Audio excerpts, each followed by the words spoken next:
Friday night. Dad's coat still on, boots still on. The whole street smelling of chip fat and coal smoke. Mum's been at that stove since 5:30, and whatever she's making, you will never smell it again.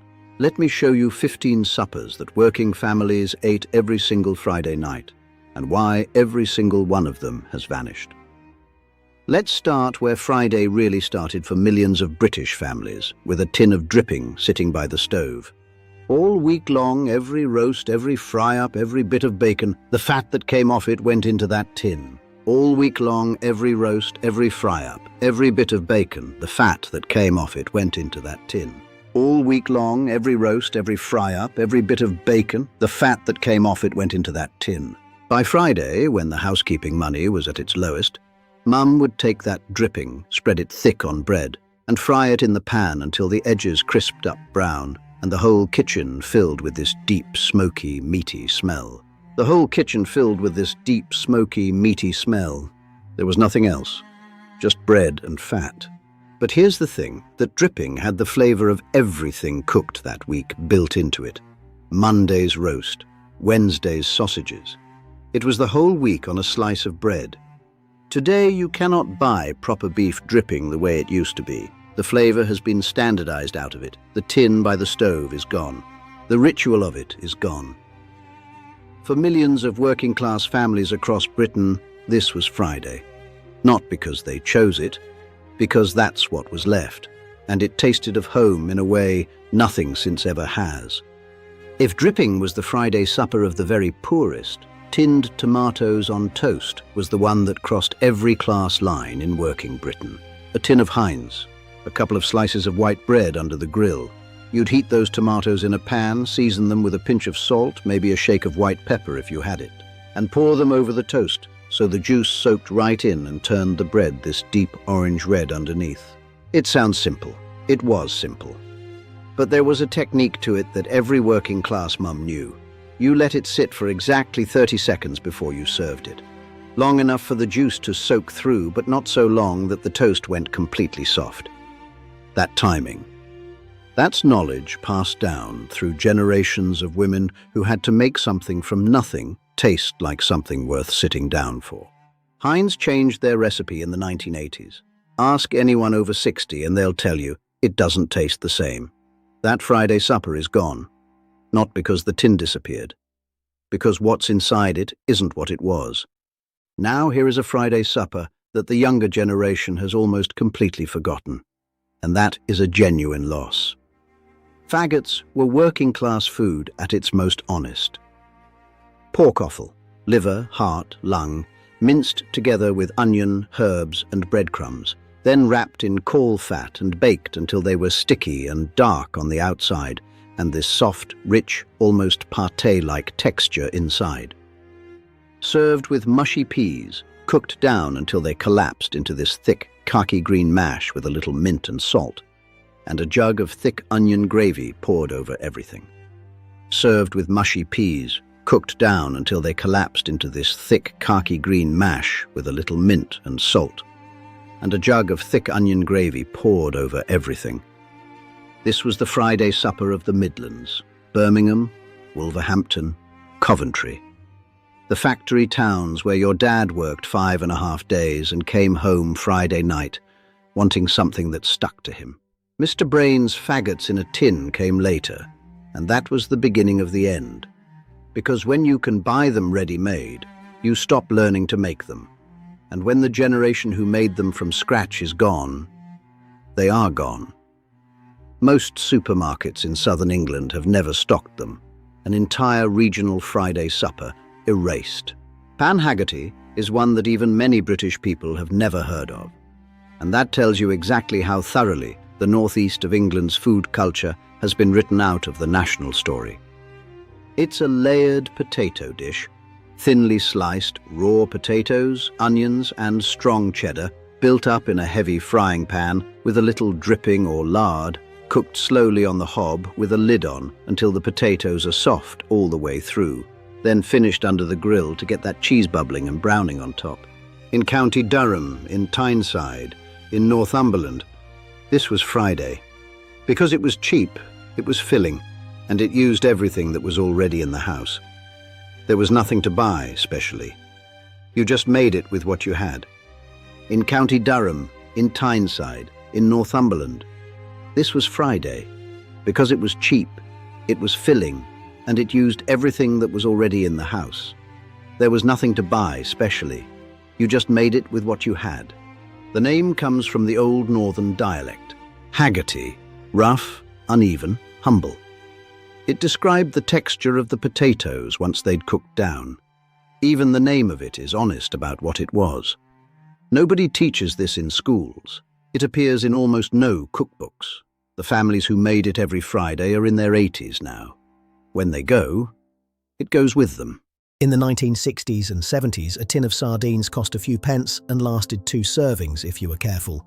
Drained, laid on buttered toast, a squeeze of malt vinegar, because lemon was expensive and vinegar was always in the cupboard. What made sardines a Friday supper specifically was the Catholic tradition that ran through enormous parts of working-class Britain. No meat on Fridays. Irish communities in Liverpool, Manchester, Glasgow, Italian communities in Bedford and Peterborough, Polish communities in the mill towns. For all of them, Friday meant fish, and sardines were the fish you could afford. That tin opened with a little key you twisted around the lid. And if you ever used one of those keys as a child, the sound of it, the resistance of the metal, the smell that came up when the lid folded back, that is stored somewhere in your memory right now. John West changed their tins to ring pulls in the 1980s. The key is gone. The ritual of opening it is gone. Tiny thing. But that's how a food memory disappears, not all at once, but piece by piece. There is no more honest Friday supper in all of British working-class history than egg and chips.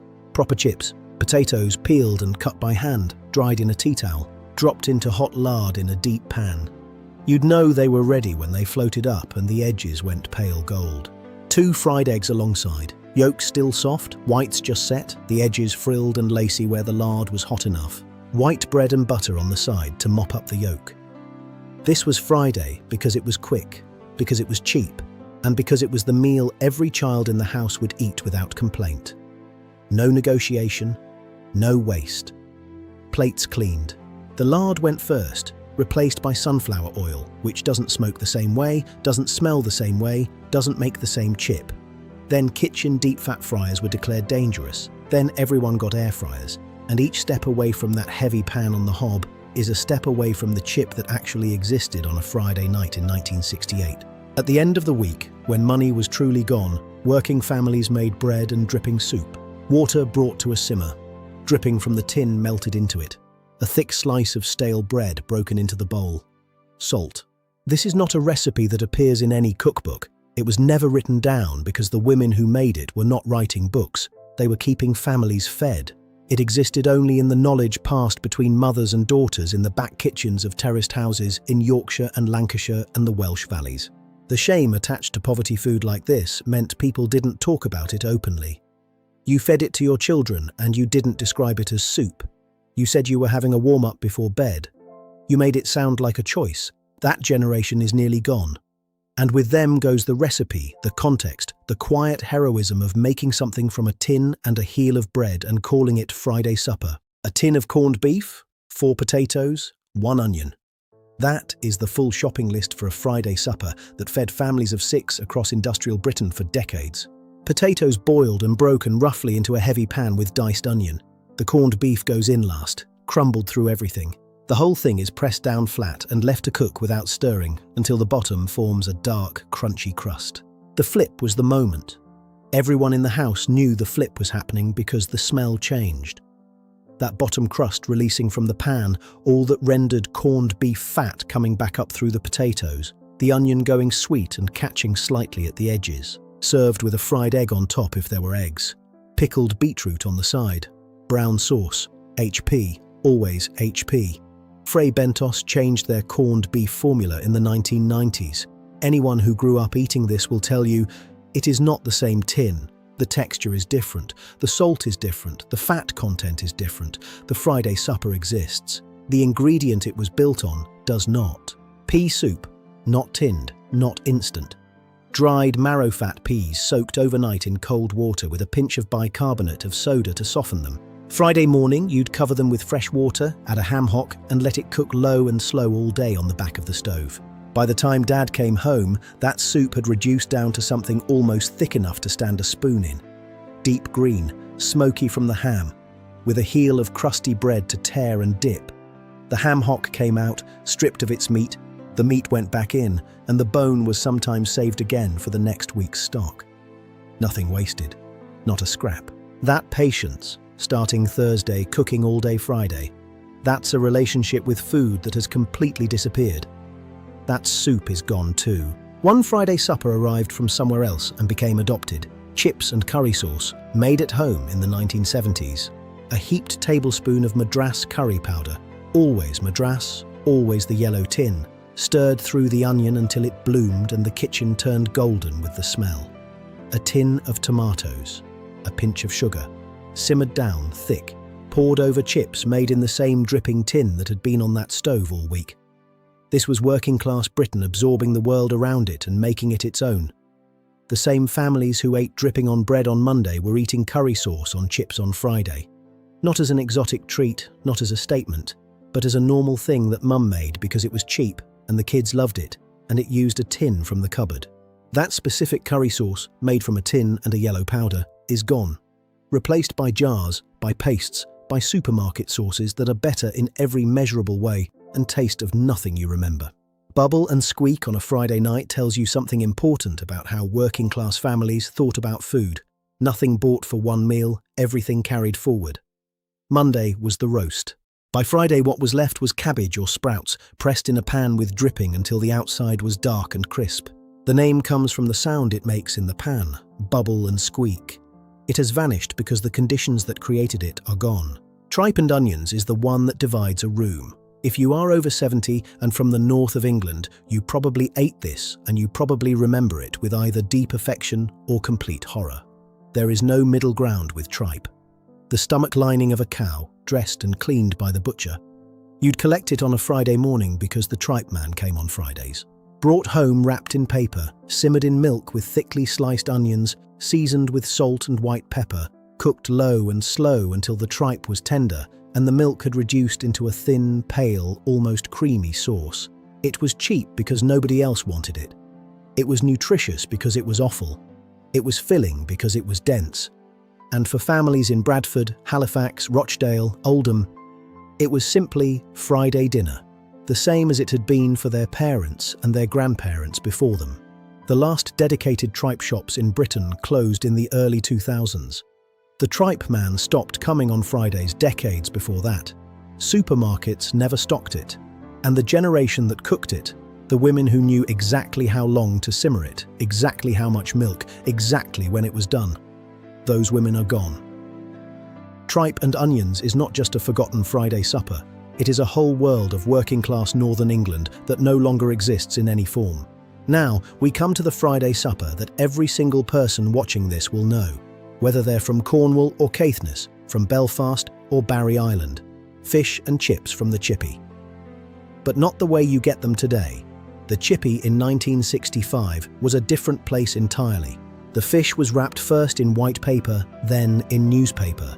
And that newsprint, that ink, that slight chemical smell mixing with the vinegar steam when you opened it on the walk home. That is a sensory memory that a generation carries and will take with them when they go. The batter was different, heavier, made with dripping in the fryer, not vegetable oil. It set harder, crispy, and it tasted of something. You could break a piece off clean and it would hold its shape. The fish inside steamed in it rather than steaming through it. The price, 6p for chips in 1967, a shilling and 6 for fish and chips. You sent the eldest child with the money in their fist and they ran there and ran back to keep it warm. The chippy today is not the same. The oil changed, the newspaper went. Every single thing about that Friday supper is gone except the name. There is one Friday supper that came at the end of the evening rather than the beginning of it, and it is the one that gets talked about least, perhaps because it was the most intimate, bread and milk. After the proper supper was cleared, after the washing up. When the children were in their nightclothes and the fire was banked up and the house was quiet, Mum would tear white bread into a bowl, pour warm milk over it, add a pinch of sugar, and that was the last thing before bed on a Friday. Mum would tear white bread into a bowl, pour warm milk over it, add a pinch of sugar, and that was the last thing before bed on a Friday. No flavouring, no embellishment. Just bread softened in warm milk, a little sweet, eaten slowly with a spoon at the kitchen table while someone listened to the wireless in the other room. A version of peace at the end of a hard week. Warm, simple, gone. There was a Friday supper that working families ate when they had a little extra, when someone had got a bonus or the overtime had come through, and it felt like the most luxurious thing in the world. A pork chop, one pork chop each, grilled, not fried, grilled, under a proper flame grill until the fat on the outside rendered down and crisped up, and the meat was cooked through but still had a slight pink blush in the center. With boiled potatoes.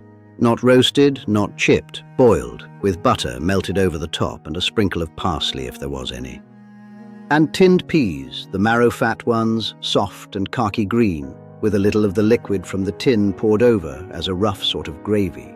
The pork chop was aspirational. It was what you had when you were doing all right this week. And every family in working-class Britain knew the difference between a good week and a bad week by what was on the plate on Friday night. Today, a pork chop is unremarkable. You can have one any night of the week. And in becoming ordinary, it has lost everything that made it matter. The anticipation of it, the occasion of it, the sense that this week you'd earned something. That whole feeling is gone. Because when everything is available all the time, nothing means anything anymore. And finally, the one that closes the week, Welsh rarebit. Not cheese on toast. Do not call it cheese on toast. Welsh rarebit is an entirely different thing.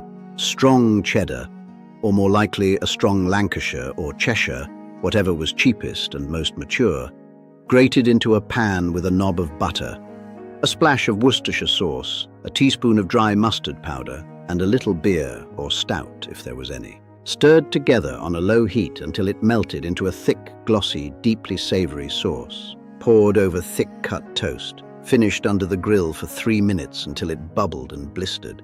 The smell of Welsh rarebit under a grill is one of the great smells of British domestic life, and it is almost completely gone from homes today. Not because the recipe is complicated, it is not. Not because the ingredients are unavailable, they are not.